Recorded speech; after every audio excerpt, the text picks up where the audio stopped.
उत्तर प्रदेश के बेसिक शिक्षा विभाग के एक नए आदेश पर बवाल मचा हुआ है। जगह जगह शिक्षकों के यूनियन ने सरकार के खिलाफ मोर्चा खोल रखा है। मामला है ऑनलाइन अटेंडेंस का।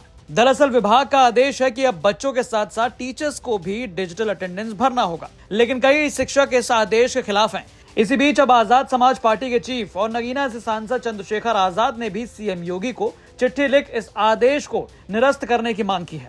चंद्रशेखर आजाद ने अपने सोशल मीडिया प्लेटफॉर्म पर इस चिट्ठी को शेयर कर लिखा, महानिदेशक स्कूल शिक्षा उत्तर प्रदेश के दिनांक 5 जुलाई के आदेश निस्तारीकरण के संबंध में मुख्यमंत्री योगी आदित्यनाथ जी को पत्र लिखा।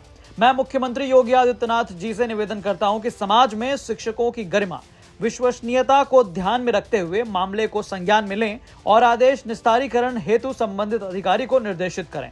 और बकायदा चिट्ठी में लिखा, महानिदेशक स्कूल शिक्षा उत्तर प्रदेश के द्वारा दिनांक 5 जुलाई 2024 को दिया आदेश में सभी 12 रजिस्टर डिजिटल रूप से बनाना पूर्णतः अनुचित और अव्यवहारिक प्रतीत होता है। साथ ही शिक्षकों द्वारा बार बार मोबाइल पर कार्य करने से अभिभावकों में शिक्षकों के प्रति गलत संदेश जा सकता है। शिक्षकों की ऑनलाइन उपस्थिति पूर्णतः अनुचित एवं अव्यवहारिक है।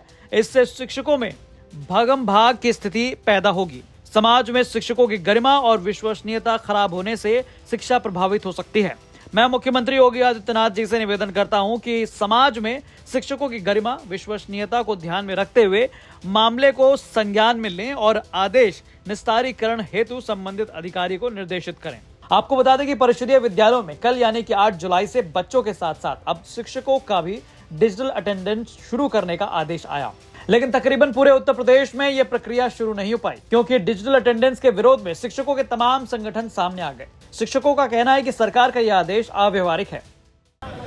डिजिटल अटेंडेंस अध्यापकों के लिए इतना भयावह है ना कि आज सुबह सुबह पहला दिन था और 2 पति पत्नी हाथरस में मारे गए सुबह जाने की जल्दी में, क्योंकि हमारे स्कूल बिल्कुल शहर में नहीं है, इंटर कॉलेज डिग्री कॉलेज की तरह सुदूर ग्रामीण क्षेत्रों के स्कूलों में हम पढ़ाते हैं और वहाँ तक जाने के लिए ना तो सड़कें सही है और ना ही तो साधन इतने उपलब्ध हैं। कई जगह 3-3, 4-4 किलोमीटर महिलाएं पैदल चल के जाती हैं। हमारी विगत लगभग 5 वर्षों से कई मांगे जो आज तक नहीं मांगी गई। हम लोग चाह रहे हैं कि हम 14 CL में 12 महीना नहीं बीत पाएगा अध्यापकों का, मात्र 14 CL मिलता है, जबकि राज्य कर्मचारियों को 30 CL मिलता है, 15 हाफ डे CL मिलता है।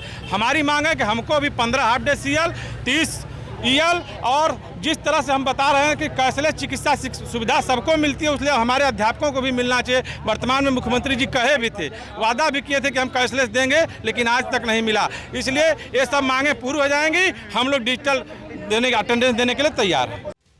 वहीं इस नए आदेश पर बेसिक शिक्षा विभाग का कहना है कि जरूरत आखिर क्यों पड़ी हम लोगों को और क्या लगता है आपको इससे क्या सुधार आएगा? डिजिटल, अब हम 21वीं सदी में हैं जहाँ पे डिजिटल ही नया फ्यूचर है, डिजिटल और डेटा। तो उत्तर प्रदेश गवर्नमेंट पीछे नहीं रहना चाहती डिजिटल उपयोग के लिए, इसलिए उन्होंने डिजिटल डेटा को लाया गया है, डिजिटल माध्यमों को लाया गया है ताकि हम डेटा कैप्चर कर सकें।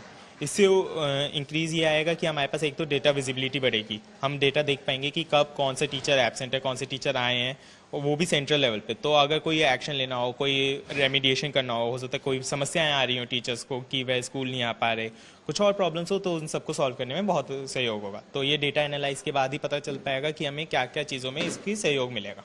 ब्यूरो रिपोर्ट, यूपी तक।